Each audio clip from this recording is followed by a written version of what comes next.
COXS BAZAR, Bangladesh. The medical team from Malaysia that will operate a field hospital for Rohingya refugees here expects to receive a high number of maternity cases involving rape victims. A medical specialist in charge of setting up the 50-bed medical facility in Ukhiya, near the Kutupalong and Balukhali refugee camps, said the team of 50 health ministry, medical and support staff includes specialists and psychiatrists to provide treatment for the women and girls who fled persecution in Myanmar's Rakhine state. The Defense Ministry's epidemiology clinical specialist Colonel Dr. Marshal Moideen, who is the chief technical advisor for the project, said he received reports of many female refugees being brutally assaulted.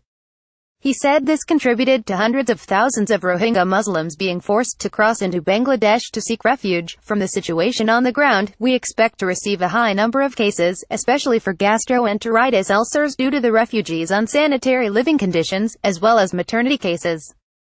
Due to the fact that many of the female refugees are victims of rape, the team here will provide specialist care, including psychiatric care to treat the traumatized rape victims, he said during a briefing to 13 members of parliament who visited the camps and hospital site on Saturday. According to reports by United Nations Office for the Coordination of Humanitarian Affairs, between 100 and 400 Rohingya women and girls in Rakhine state become victims and gender-based violence on a weekly basis. The office on its website stated that the Myanmar military has been accused of using rape as a weapon against Rohingya women and girls. Meanwhile, on the progress of the field hospital's construction, Dr. Arshal said it is expected to be completed on Monday, ahead of its commencement of operates date on December 1. During the visit, the MPs were briefed that the facility will serve as a referral hospital for serious illnesses and medical cases. This hospital will be the most complete facility at the refugee camps, with services provided at par with the district specialist hospital, once it is up and running.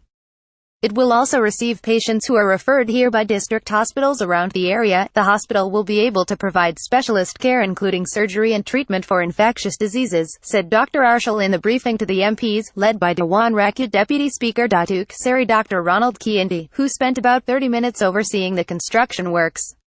Dr. Arshal added that the team had also received a request from the Bangladeshi government and the United Nations to consider extending its operations there to at least a year.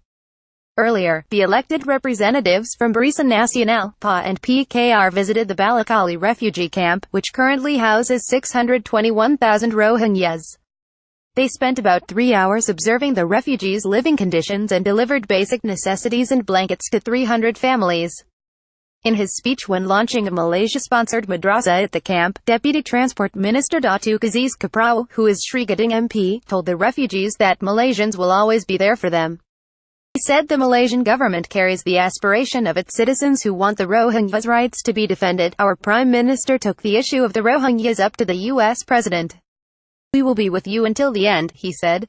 The MPs, together with delegates from the NSC, the National Disaster Management Agency (NADMA), the Transport Ministry and the Office of the Deputy Prime Minister, are on a 2-day visit to COXS BAZAR for a first-hand look at Rohingya refugee camps, which are the largest in the world. The other MPs in the group are Datuk Nur Sanadin Moharun Narashid Bin Kota Tinggi, Datuk Dr. Nur Azmi Ghazali Bin Bagan Sarai, Datuk Ago Anak Dagang Bin Akanawit, Datuk Rami Ungi Bin Tenam, Fuchsia Sala PKR Kwantan, Cities Ilamo Yusuf Pas Rantau Panjang, Datuk Dr. Nick Mazi and Nick Mohammed Pas Basar Puda and Datuk Kamrud and Jafar PKR Tumpat.